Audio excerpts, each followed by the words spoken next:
Back and joined in studio by Michael Grady from 1070 The Fan. You hear him weekdays on the Grady and Big Joe show. And also, he's the PA voice of the Pacers. You hear him with the Indy.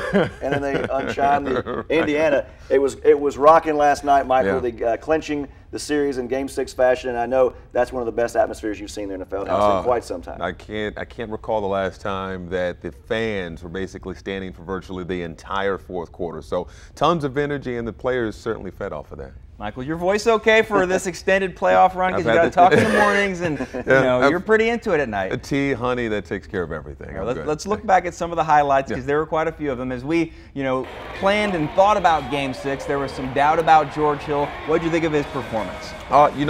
Just the fact that he was on the floor helped everything, because that meant that they didn't have to go deeper into the bench. We saw Gerald Green in Game 5, and so with Hill on the floor, that put everybody at the natural position, and they played their regular number of minutes that we've seen so far this postseason.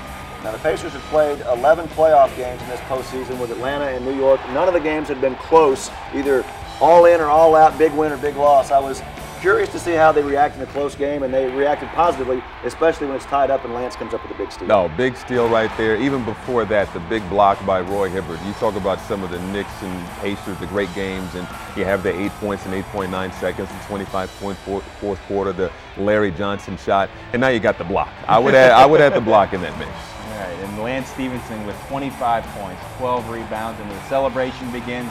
Pacers knocked the Knicks out, and I know they would have liked to have maybe clinched that series on Thursday night in New York, but I think this is maybe the perfect way to do it in front of that home crowd, to get those fans, over 18,000, fired up to see a clinching victory and to carry that momentum into next week. And they'll need that. And they'll need that for sure. And this was great. It's all about the progression, the steps that you make as a franchise. It was a couple years ago against Chicago, first round, fought hard, losing 5. Last year, Eastern Conference semis against the Miami Heat, and then you lose there. And now you're going to the Eastern Conference Finals. So step-by-step process for a young team. Really good to see. First time since 2004. Let's go inside that Pacer locker room last night and to the podium. Hear what some of the fellas were saying after this one. It feels great. I mean, it feels great, especially to do it against a tough team. And, we got to be happy about this, but, even more happy, have another good matchup coming up. We felt like we were the second best team in the East. Everybody's chasing Miami. We've always felt like we were the second best team regardless of how we finished up the year, and I think we proved that these last 2 series. Oh, it's exciting, but this is not about getting back in Miami. You're in the Final Four, you're competing for a championship. You're competing for a championship.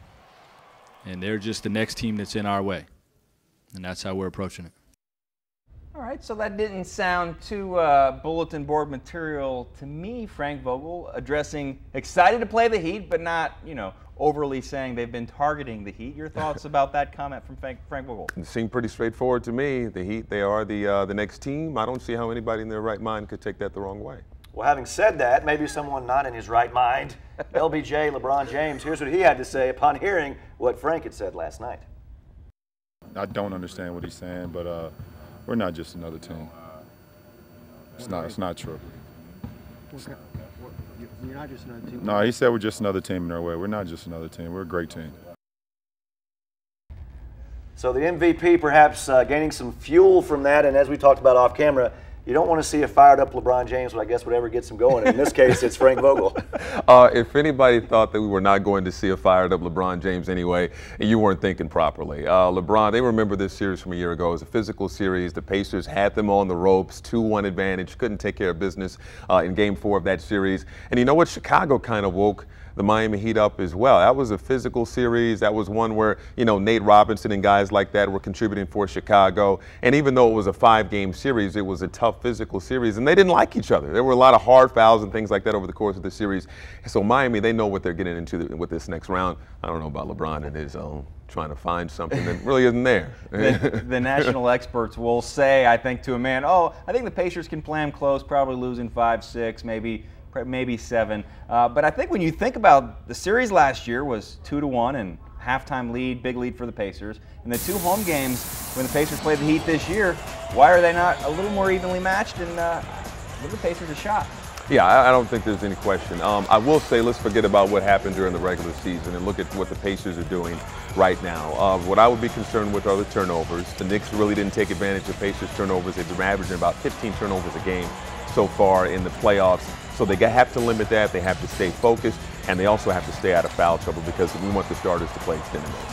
I'm excited to see what Lance Stevenson will do. He made some news in this series last year, not for his play on the court, but for what he was doing on the sidelines. But now Lance, much more of a focal point, will be interesting to see if he can build off this impressive effort he had against the Knicks. No question. And you have to be happy for Lance. As you mentioned, he was on the bench basically doing the choke sign. That's the only reason we knew who Lance Stevenson was. The national media knew who Lance Stevenson was. He's certainly made a name for himself so far this season. And so watching Lance and Dwayne Wade battle it out as long as the series goes will be a lot of fun to see.